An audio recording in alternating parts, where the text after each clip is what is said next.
নমস্কার, আমি পলাশ। আপনাদের সবাইকে ওয়েলকাম জানাচ্ছি বিশ্বকোষ বাংলা, দেশের কথা দশের কথা। আজকে আমাদের যে টপিকটা, সেই টপিকটা হয়তো আপনারা অলরেডি একটু আধটু শুনে নিয়েছেন, সেটা হচ্ছে দিল্লি ব্লাস্ট। আমি যে বিষয়টা নিয়ে আলোচনা করব, কিভাবে পেহেলগাঁওয়ের যোগসূত্র একটা পাওয়া গেছে এবং সেটার কতটা ভয়াবহতা এবং এইটার ইম্প্যাক্ট আরো কত ভয়াবহ হতে পারে, সেই ব্যাপারটা আমি আলোচনা করব। তো প্রথমে আমি একটু বলে দেবো ঘটনাটা কি ঘটেছিল, যদিও আপনাদের হয়তো জানা ব্যাপারটা, তবু আমি একটু আলোচনা করে নিতে চাই। সবার প্রথমে আমি দিনটার কথা বলি। দিনটা হচ্ছে 10ই নভেম্বর 2025। স্থান কোথায়? Red fort. রেড ফোর্টের থেকে খানিকটা এগিয়ে রেড ফোর্ট মেট্রো স্টেশনের গেট নাম্বার 1। ঘটনাটা ঘটে সেই জায়গাতেই। সেই মেট্রোর গেট থেকে খানিকটা টার্ন নিয়েই যে ঘটনাটা ঘটেছে, সেইটা একটা হুন্ডাই i20 গাড়ি। ইয়েস, হুন্ডাই i20 গাড়িতেই পুরো ঘটনাটা ঘটেছে এবং যা ঘটেছে সেটা নিয়ে আমি একটু বলে দিই ছোট করে। সেই হুন্ডাই i20 গাড়িটা যখন ওই রকম পজিশনে পৌঁছালো, রেড ফোর্টের মেট্রো স্টেশনের গেট নাম্বার 1 থেকে টার্ন নিয়ে ঘটে এই ঘটনাটা। সময়টা ছিল সন্ধ্যাবেলা 6:51-52। এটার সিরিয়াসনেস বোঝার আগে আমি একটু বলে নিই যে ঘটনাটায় এখনো পর্যন্ত 13 জন মারা গেছেন এবং প্রায় 24 জনের বেশি আহত আশেপাশের যারা গাড়িতে ছিলেন। এবং 13 জনের মধ্যে একজন যে ছিল গাড়ির মধ্যে, সে কি করেছিল সে ব্যাপারটাই আমাদের আজকে মেইন বক্তব্য হওয়ার কথা। এবার যদি আমি একটু এগোই, এখানে দেখতে পাচ্ছেন যে দুটো গাড়ি দেখা যাচ্ছে, একটা অটো দেখা যাচ্ছে, একটা আরেকটা গাড়ি দেখা যাচ্ছে। এটা কিন্তু সেই হুন্ডাই i20টা নয়, অন্য একটা গাড়ি। এই দুটো গাড়ির কতটা ভয়াবহ অবস্থা সেই দেখে আপনি বুঝতে পারছেন যে আশেপাশে কতটা এর প্রকোপটা ছিল। এই প্রকোপটা বোঝার জন্য আমি যদি আরো একটু ডিটেলসে বলি ব্যাপারটা, এই বিস্ফোরণের তীব্রতা এতটাই ছিল যে আশেপাশের গাড়ি, অটো, রিক্সা সব পুড়ে যায়। সন্ধ্যার সময় আগুন ছড়িয়ে পড়ে, কারণ বুঝতে পারছেন 6:52 মানে এমন একটা টাইম এবং একটা প্রাইম লোকেশন, রেড ফোর্টের মেট্রো স্টেশনের কাছে, প্রচুর গাড়ি, প্রচুর লোকজন আশেপাশে। এই সময় ঘটনা ঘটে এবং এই সময় ওখানে আশেপাশে দুটো লাইভ রেকর্ডিংও চলছিল বা লাইভ টেলিকাস্ট চলছিল অন্য কোনো চ্যানেল বা ইউটিউবেরই কাউর দ্বারা। এবং সেই সময় ঘটনাটা ঘটে এবং সেই ভিডিওতে দেখা যায় বেশ দূরে লোকজনগুলো, গাছগুলো কেঁপে ওঠে। রাস্তায় আগুন ছড়িয়ে পড়ে, বহু পথচারী আহত হয় এবং বেশ কয়েকজন নিহতও হয়। এর পরের ঘটনাটা যে ঘটে, এই তীব্রতা আরো ভালোভাবে বোঝা যায়। প্রায় 300 মিটার দূর পর্যন্ত যারা মারা গেছেন বা আহত হয়েছেন তাদের বডির পার্টস গুলো ছিটকে গিয়ে পড়ে। প্রায় 2.5 কিলোমিটার দূর পর্যন্ত এর তীব্রতা এতটাই ছিল, এই সাউন্ড গিয়ে পৌঁছায়। তার মানে আপনারা বুঝতে পারছেন এর ভয়াবহতা কতটা ছিল, এর তীব্রতা কতটা ছিল, ইন্টেন্সিটি কতটা ছিল। যদিও এটাও আমরা পরবর্তীকালে দেখব যে এটা অতটা প্ল্যান্ড অ্যাটাক ছিল না, যার জন্য হয়তো ক্ষয়ক্ষতির পরিমাণটা আরেকটু কমেছে, না হলে হয়তো এটা আরো তীব্রতা বাড়ত। এরপরে যদি বলি যে এই সময় তদন্ত শুরু হয়, দেখতে পাচ্ছেন এনআইএ থেকে শুরু করে, আইবি থেকে শুরু করে বিভিন্ন তদন্তকারী এজেন্সি যারা ছিল তারা ঘটনাস্থলে পৌঁছায়। সেই জায়গাটায় তত্ত্বাবধান এবং তার যে যার তদন্তর যে ব্যাপারটা সেটা শুরু হয়ে যায় সঙ্গে সঙ্গে। এরপরে এখানে জিনিসগুলো দেখতে পাচ্ছেন যে আশেপাশে বেশ দূরে কিন্তু এই ক্ষয়ক্ষতিগুলো হয়েছে, কাছে নয়। কাছে তো আরো ভয়াবহ অবস্থা। এরপরে যদি দেখি আরেকটা বড় জিনিস আমি একটু সবাইকে বলে রাখতে চাই এবং এটা নিয়ে আমি সাবধানও করব যে দয়া করে ভুল তথ্য ছড়াবেন না।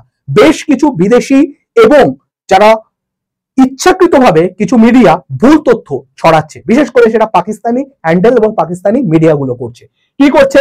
এখানে এইরকম ছবি বেশ কিছু লোকজন তাদের হ্যান্ডেলে শেয়ার করে বলছে যে এইটা সেই দিল্লি ব্লাস্টের ছবি। একদমই নয়, এটা ভুয়ো খবর। এইটা অ্যাকচুয়ালি ইসরায়েল লেবাননের একটা যে অ্যাটাক হয়েছিল, যুদ্ধ হয়েছিল, সেই সময়কার ছবি, বহু পুরনো ছবি। সেটাকে আবার নিয়ে এসে এরকম ভুয়ো তথ্য ছড়ানো হচ্ছে। দয়া করে এই বিভ্রান্তিকর তথ্যগুলোর দিকে কান দেবেন না, সাবধান থাকবেন এই সব তথ্যগুলোর থেকে। আরেকটা ব্যাপার, এখানে অনেকেই বলছে যে তাহলে কি এইটা যদি এইরকম অ্যাটাক না হয়, এটা কি তাহলে সিএনজি ব্লাস্ট? না, এটাও বলে দিতে চাই আমি যে এখানে কোনো সিএনজি ব্লাস্ট হয়নি। সেই ব্যাপারটা নিয়ে কিভাবে প্রমাণ হচ্ছে?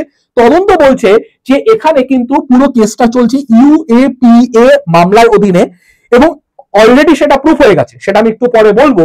উমার বলে একজনকে ধরা হয়েছে, সে ব্যাপারটা আমি আসবো এবং তার সঙ্গে কার কার লিঙ্ক আছে সে ব্যাপারটা আমি ভবিষ্যতে বলছি। ইউএপিএ মানে হচ্ছে আনলফুল অ্যাক্টিভিটিস প্রিভেনশন অ্যাক্ট। এর আন্ডারে বেশ কিছু কেস হয়েছে। যেই কেসে বোঝা যাচ্ছে যে এটা কোনো একটা টেরর অ্যাটাকই। এবং তাছাড়াও আমাদের প্রধানমন্ত্রী শ্রী নরেন্দ্র মোদীজিও বলেছেন তার ভাষণে যে যারা এই ঘটনাটা ঘটিয়েছে তাদেরকে শাস্তি দেওয়া হবে, তাদের বিরুদ্ধে কোনো রকম আইনত ব্যবস্থা নেওয়া হবে। তো এর থেকে কিন্তু বোঝা যাচ্ছে পুরো ব্যাপারটা একটা টেরর অ্যাটাক, এবং এর মধ্যে কোনো সিএনজির ঘটনা নেই, বা যে ছবিগুলো ছড়ানো হচ্ছিল সেগুলো ভুয়ো ছবি। গাড়ির মালিকানার সঙ্গে কিন্তু ফরিদাবাদের নেটওয়ার্কেরও একটা সংযোগ পাওয়া গেছে। এই ব্যাপারটা নিয়ে আমি এবার একটু আসবো এবং সেখান থেকেই খুলবে আসল সব তথ্যগুলো। এখানে সবার প্রথম যার নামটা উঠে আসছে তার নাম হচ্ছে উমর নবী। উমর নবী পেশায় একজন ডাক্তার এবং সে কিন্তু নিট পিজিতে টপার ছিল, শ্রীনগরে সিএমজিতে এমডি করে এবং সিএমজি অনন্তনাগে সিনিয়র রেসিডেন্ট হিসেবে উনি পোস্টেড ছিলেন। তারপরে হরিয়ানায় যোগ পাওয়া যায়, গাড়িটা কিন্তু হরিয়ানার ছিল। তো এই হরিয়ানার সঙ্গে জম্মু কাশ্মীরের পুলওয়ামায় এক সহকারী অধ্যাপক চিকিৎসক ডক্টর মুজাম্মিল এবং ডক্টর আদিলের সঙ্গে ঘনিষ্ঠ যোগাযোগ পাওয়া যায়। পুলওয়ামা যোগসূত্রটা এখান থেকে আসছে এবং এই দুইজন ব্যক্তি ডক্টর মুজাম্মিল এবং ডক্টর আদিলের নামের ব্যাপারটাও কে ছিল সেই ব্যাপারেও আমি আলোচনা করব, এবং এই ব্যাপারে আমি পরবর্তী পয়েন্টে আসবো। এই দুজনের ব্যাপারে আর একটু বলে নিই। ডক্টর মুজাম্মিল শেখেল, উনি যে ছিল বা সে যে ছিল সে একজন সন্ত্রাসী মডিউল হিসাবে গুরুত্বপূর্ণ সদস্য ছিল। সেও কিন্তু ডাক্তার ছিল। ফরিদাবাদের ঘটনার সঙ্গেও তার যুক্ততা ছিল। সেই সময় কিন্তু প্রায় 358 কেজির মতো সন্দেহভাজন যে অ্যামোনিয়া নাইট্রেট, অস্ত্র, গুলি ইত্যাদি বাজেয়াপ্ত করা হয়েছিল, সেখানেও কিন্তু এর নাম যুক্ত ছিল। মুজাম্মিল কিন্তু মূলত পুলওয়ামার কোইল এলাকার বাসিন্দা ছিল। গ্রেপ্তারের আগে ফরিদাবাদের আল ফালা মেডিকেল কলেজ, এই আল ফালা মেডিকেল কলেজের নামটা আমাদের মাথায় রাখতে হবে। এর সঙ্গেও 3জন নয় 4জন লোকেরই যোগ পাওয়া গেছে। মেডিকেল কলেজে সে পড়াতো। এর পরবর্তী নাম যার আসছে ডক্টর আদিল আহমেদ রাহের। এর নামটা কিভাবে আসছে? এর লকার থেকে AK-47 রাইফেল উদ্ধার করা হয়েছে, যা কিন্তু শ্রীনগরের সিএমজিতে ছিল, যেখানে সে আগে সিনিয়র রেসিডেন্ট ডক্টর হিসাবে কাজ করত। তার লকার থেকে ভাবা যাচ্ছে একজন ডক্টর যেখানে পোস্টেড ছিল সেই হাসপাতালে তার লকার থেকে AK-47 উদ্ধার হচ্ছে। কতটা র্যাডিক্যালাইজেশন হচ্ছে। শিক্ষিত, এরা কিন্তু শিক্ষিত ডাক্তার, মানুষ বাঁচানোর রোধ নিচ্ছে, তাদের লকার থেকে ডাক্তারখানার, নার্সিংহোমের, হসপিটালে সেখান থেকে AK-47 উদ্ধার হচ্ছে। মুজাম্মিলকে জিজ্ঞাসাবাদ করলে তাদের যৌথভাবে বিস্ফোরণ, পরিবহন ও বিভিন্ন স্থানে লুকিয়ে রাখার ভূমিকাটা প্রকাশ পায়। সেও এর সঙ্গে ডাইরেক্টলি যুক্ত ছিল। এরপরে যার নাম আসবে তার নাম ডক্টর শাহিন শাহেদ।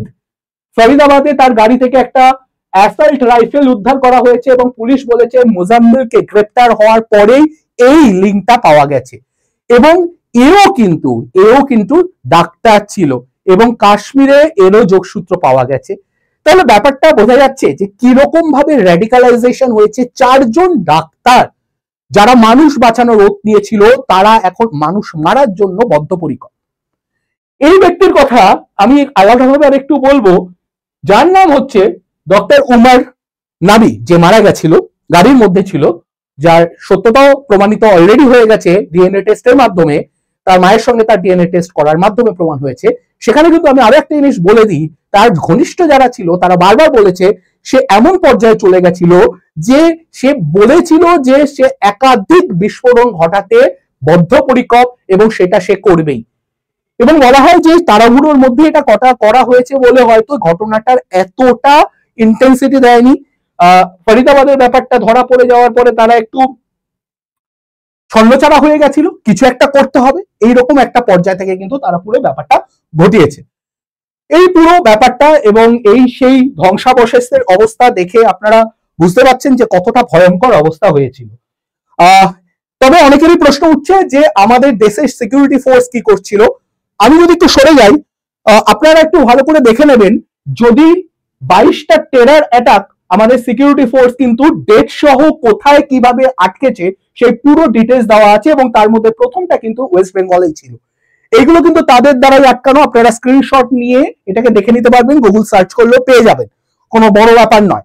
তাহলে যারা এই জিনিসটা করতে পারছে, আমি কোনো জিনিসকে কাউকে ডিফেন্ড করছি না, এই ঘটনাটা যথেষ্ট ভয়ঙ্কর বাজে একটা ঘটনা, এইটাও হওয়া উচিত নয়, বাট এইটা বলাও ভুল যে তারা কি নাকে তেল দিয়ে ঘুমাচ্ছে। এই স্টেটমেন্ট গুলো আমি একদম নিন্দা করছি, এই ঘটনাটারও সমানভাবে নিন্দা করছি।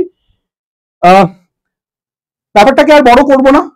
একটা ব্যাপারে আমি বলবো যে আমাদের এই র্যাডিকালাইজেশনের ব্যাপারটা আমার সবচেয়ে ভয়ঙ্কর জায়গায় লেগেছে কিছু ডক্টরদের র্যাডিকালাইজেশনের ব্যাপারটা। 5 থেকে 10টা গাড়িতে অ্যাটাক করার প্ল্যান ছিল, যদিও সেগুলো বাকি পরবর্তীকালে একদম পুরোপুরি বন্ধ করে দেওয়া হয়েছে বা সেগুলোকে কন্ট্রোলে নেওয়া গেছে। জিওপলিটিক্যাল একটা চাপ আসছে, সেই ব্যাপারটাও নয়তো আমি কোনো অন্য ভিডিওতে আলোচনা করব। তবে এই ভয়ঙ্কর ট্র্যাজেডি এখানে বের হচ্ছে, তদন্ত এখনো চলছে, আরো কিছু ঘটনা বেরোলে সেটা আমিও আপডেট জানিয়ে দেবো। শেষ একটা জিনিস দিয়েই বলবো, আহতদের দ্রুত সুস্থ কামনা করি। যারা মারা গেছে তাদের পরিবারের প্রতি প্রচন্ড পরিমাণে আমি গভীরভাবে সমবেদনা জানাচ্ছি। আরেকটা ব্যাপার, আর 3টে পয়েন্ট আমি একটু বলবো, আমার মনে হয় 3টে পয়েন্ট খুব ইম্পর্টেন্ট। ভুল খবর দয়া করে ছড়াবেন না, আর অনুমান নয় সত্যটা জানার চেষ্টা করুন। আর সরকারিভাবে অফিসিয়ালি আপডেট যতক্ষণ না কিছু আসবে, দয়া করে সেইগুলোকে কোনো নিউজ রিপোর্ট থেকে হলেও, ভুল হলেও সেই জিনিসটাকে, মানে ভুল প্রচুর তথ্য শেয়ার হচ্ছে তার জন্য আমি বলছি সেই ব্যাপারটাকে করবেন না। সাবধানে থাকুন, সুস্থ থাকুন, নিজের এবং নিজের আশেপাশের লোকেদের খেয়াল রাখুন এবং চেষ্টা করুন যাতে কোনো রকমের কিছু সন্দেহভাজন দেখলে নিজের দায়িত্ব নিয়ে নিজের নাগরিক কর্তব্য পালন করে নিজের এবং আশেপাশের প্রচুর লোকের সাহায্য করুন এবং বাঁচানোর ব্যবস্থা করুন। ভালো থাকবেন, সুস্থ থাকবেন। জয় হিন্দ।